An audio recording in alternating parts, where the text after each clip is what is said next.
ہونے کی وجہ سے ایک کافر کے ہاتھ رسول اللہ صلی اللہ علیہ وآلہ وسلم کی ڈھال لگ گئی۔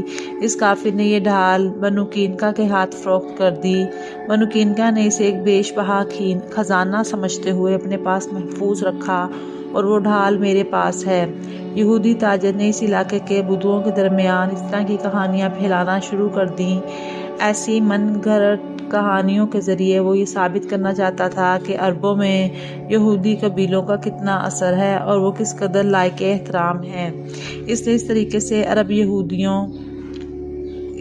طریقے سے عرب دیہاتیوں، خانہ بدوشوں، بدو قبائل اور سادہ لو افراد میں اپنا ایک مقام و مرتبہ بنا لیا۔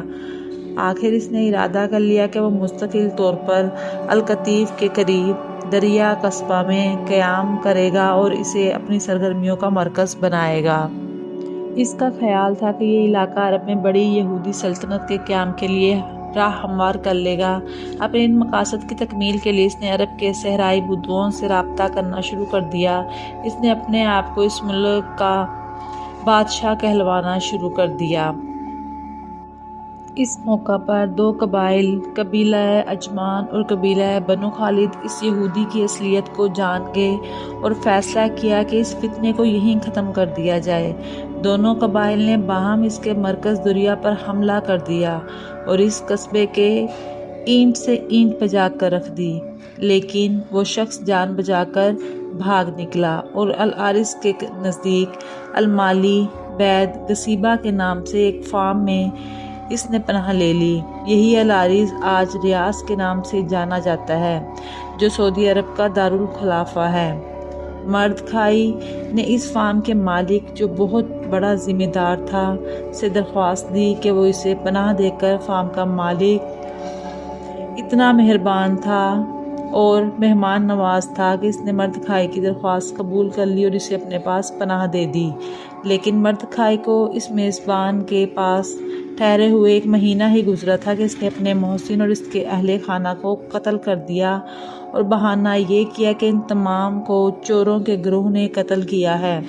اس کے ساتھ اس نے یہ دعویٰ بھی کیا کہ یہ افسوسناک واقعہ سے قبل اس نے ذمہ دار سے اس کی تمام جائیداد خرید لی تھی، لہٰذا اب اس کا حق بنتا ہے کہ وہ یہاں سب سے بڑے ذمہ دار کی حیثیت سے رہے۔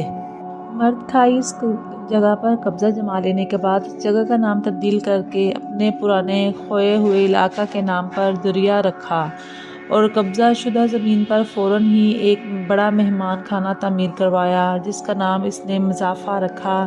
یہاں رہتے ہوئے اس نے آہستہ آہستہ اپنے مریدین کا ایک حلقہ بنا لیا، جنہوں نے لوگوں کے درمیان یہ غلط طور پر مشہور کرنا شروع کر دیا کہ مردخائی ایک مشہور عرب شیخ ہے۔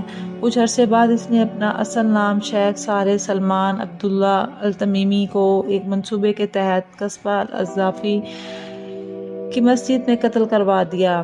اس اقدام کے بعد وہ ہر طرح سے مطمئن ہو گیا اور دریا کو اپنا مستقل ٹھکانہ بنا لیا۔ دریا میں اس نے کئی شادیاں کی، جس کے نتیجے میں وہ درجنوں بچوں کا باپ بنا۔ اس نے اپنے تمام بیٹے بیٹیوں کے نام خالص عرب ناموں پر رکھے۔ یہودی مردخادی کی یہ اولاد ایک بڑے عرب خاندان کی شکل اختیار کر گئی۔ اس خاندان کے لوگوں نے مردخائی کے نقش قدم پر چلتے ہوئے غیر قانونی طریقوں سے لوگوں کی زمین ہتھیانا شروع کر دی اور ان کے فارموں پر قبضہ کرنا شروع کر دیا، اور اب یہ اتنے طاقتور ہو چکے تھے کہ کوئی بھی اگر ان کی شرانگیزیوں کے خلاف آواز اٹھاتا تو اسے قتل کروا دیتے اور اپنے مخالف کو زیر کرنے کے لیے ہر طرح کا حربہ استعمال کرتے۔ انہوں نے رابعہ، غنزہ اور المصالیق جیسے مشہور عرب قبائل کو اپنی بیٹیاں دیں۔ مردخائی کے لاتعداد بیٹوں میں سے ایک بیٹے کا نام المقارن تھا۔ المقارن کے یہاں پہلا بیٹا پیدا ہوا جس کا نام محمد رکھا گیا۔ محمد کے بعد اس کے یہاں اس کے دوسرے بیٹے نے جنم لیا جس کا نام سعود رکھا گیا۔ یہودی مردخائی کے اسی بیٹے کی نسل بعد میں السعود کہلائی۔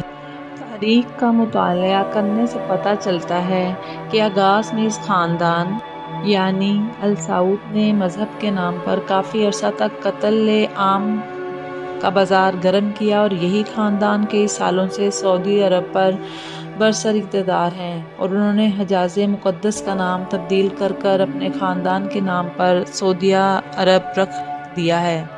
امید ہے یہ ویڈیو آپ کے لیے کافی انفارمیٹیو رہی ہوگی۔ مزید اس طرح کی ویڈیوز دیکھنے کے لیے ہمارا چینل مسٹر MBA سبسکرائب کریں، شیئر کریں، کمنٹ کریں۔ شکریہ۔